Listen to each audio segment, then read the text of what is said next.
یو عربي عالم چې کوم دی نو بیان کوي او هغه په خپل بیان کې وی زما د دې جمعات مخې ته چې کوم جمعات کې ما خطبه ورکوله د جمعې د هغې جمعات په دروازه کې به یو زنانه کېناسته او هغې زنانه به چې کوم دی نو څه کول سوال به یې کو سوال زما عزتمنو د استغفار پیرې ته الله والله څنګه بندوبست دې زنانه به سوال کو او یو سړی به داسې نه پرېښوده چې د هغه نه څه اخیستلی هغه چې په واضح خوله استغفار ورته قرآن کې الله ویلی دی الله دې نه منع کړی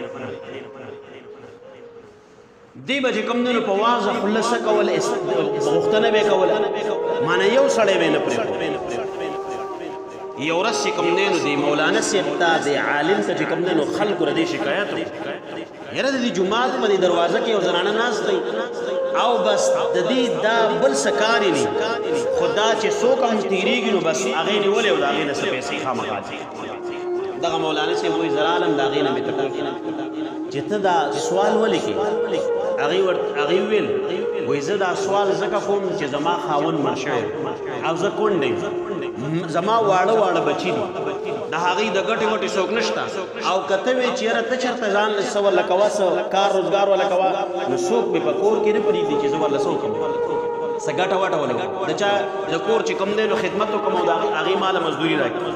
د دې وجې نه زه سوال کوم هغه مولانا صاحب وایي ما ورته وویل که زه تا ته څه داسې کلمات وښیم او داسې وظیفه درته وښیم چې الله تعالی تاله د سوال نه خلاص کړي وی هغې زنانه وویل چې دا به چې کوم دی نو لا څنګه وظیفه چې ما به د دې سوال نه خلاصوي او زه خو به ستا ډېره شکرګزار یم که چېرته دا وظیفه زما قبوله شول او زه د دې سوال نه خلاص وی ما ورته ویل چې ګوره قرآن کې الله وی فقلت استغفروا ربکم انه کان غفارا یرسل السماء علیکم مدرارا ویمددکم باموال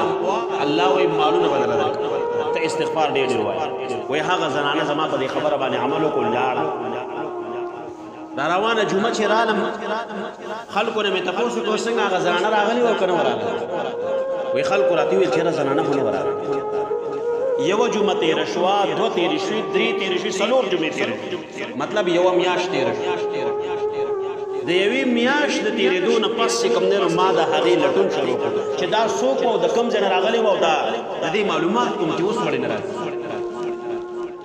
وی ما د هغې لټون کوم خلکو راته ویل چې دا د پلانکي کلي او پلانکي کور اوسېدونکي وایي زه د هغې کور خواړه لاړم کور ته چې ګورم نو کور بند دی څوک پکې نشته دی تاله ورته لګېدلې د ګاونډیانو نه مې تپوس وکړو چې د دې کور زنانه وه زموږ جومات مخې ته به کېناستله جمعې په ورځ به یې سوال کوو هغه نشته دی دا کور بند دی څه شوله وایي هغې راته ټوله قصه وکړه چې دا داسې کونډه وه او داسې سوال به یې کوو خو یو سړی راغی اول څه خلک رالل دوی سره چې کوم دی نو څه وخت مېلمستیا وله دوی وکړه بیا لاړل نو بیا چې کوم دی نو د واده څه انتظام جوړ شو هغه واده شو وایي ښه چېرته واده شوې ده وایي ریاض کې چې کوم دی نو یو علاقې یاده کړله وایي هلته واده شوې ده وایي زه چې کوم دی د هغې د لټون دپاره لاړم چې ورېږه معلومات وکړم دا څنګه چې کوم دی نو څه واقعه وایي زه هغه کلي ته ور ورسېدلم تپوس مې کوو عکس چې کوم دی نو نوم خو ما زده کړی چې د چا ته واده شوي وه چې هغه کور ته ورغلم هغې کور نه چې کوم دی نو یو سړی راووت ما دې تپوس وکړو هلکه تا واده کړی دی وایي کوم ځای نه دی کړی یاره فلانکي ځای نه مې کړی دی څوک دی کړي یاره دغه فلانکي چې کوم دی نو د تره لور مې ده څوک مې ده د تره لور مې ده او دا د ترونو زامن او ترونه چې کومو ترونه تربوران دا ډېر زیات مالدار وایي د ریاض غټ خانان او مالدار وایي ما دې تپوس وکړو چې د دې سره ستا د واده انتظام څنګه جوړ شو وایي ما ته ویل چې دا داسې کار و چې زه یو شپه وده وم او ما له په خوب کې یو سړی راغی او داسې نیغ نیغوالم چې پاسه او د هغه پلانکي لور سره چې ستا د تره لور ده د هغې سره واده وکړه ډېره نیکه زنانه د هغې سره څه وکړه واده وکړه وایي ما چې دا خوب ولیدو نو زه بیا سهار راپاڅېدلم د خپلو مور نه او د خپلې خویندو نه مې تپوس وکړو چې دا زما د پلانکي تره لور کوم ځای کې راکړه داسې کونډه ده وایي هغې راته زه وښودو چې دا ستا د پلانکي تره لور ده که وای ما ورته ویل چې زونه د هغې خواله وای ما ته ویل چې بالکل به لاړ شو وای خویندې او مور را سره شو وای د هغې کور ته لاړ چې ورلو معلومات مو کو د هغې حال مو کتو نو هغه ډېره زیاته غریبه فقیره ډېر د تنګدستۍ والا ژوند یې تېره وای ما چې کوم دی نو مور زه را واپس شوم څه مې ونه ویل وای مور مې راته ویل چې دا جینۍ چې کوم دی نو ډېره ښه جینۍ ده او ډېره ښایسته ده او دا هغه صفات یې راته بیان کړل بس د مور په زړه کې مې الله واچوله وای ما ورته ویل چې بس بیا راشه نو بس رشته راله وغواړه وای مور مې راولېږله رشته جوړه شوله واده جوړ شو ما را دې سره واده او ځان له هغه کور چې زمونږ په کورونو کې اعلی کور غوره کور هغه مې ورله ورکړه هغه مې ورله څه کړو هغه مې ورله ورکړه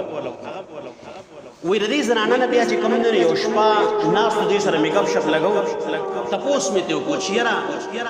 ته دا څنګه چې کوم دی نو زما راته لور وي ما پېژندلې نه او څنګه د غریبۍ او فقیرۍ ژوند دې تېروو وایي هغې ټوله کیسه بیان کړله چې دغه هن مولانا صاحب راته وظیفه وښودله چې استغفار ډېر ډېر وایه الله به درله مال څه کړي ډېر کړي الله به دې سوال نه خلاص وایي زه چې د حقه جمعې نه واپس رالم کور کې کېناستلم خپل عبادت مې کوو او بس سخته مې تېروله خپله هم او په بچو مې شروع کړه چې استغفار وایي استغفار لم زور ورکړه وایي هفته یا 2 هفتې تېرې وي چې ته رالې او ستا سره د واده انتظام جوړ شو واده دغه دی چې کوم دی اوس په څه کې ناست دی ستا په منګله کې ناست دا د استغفار څه دی برکت استغفار دا د مال د زیاتوالي دپاره څه ده یوه لویه نسخه یو سړی وایي زه مالدار شم ډېر استغفار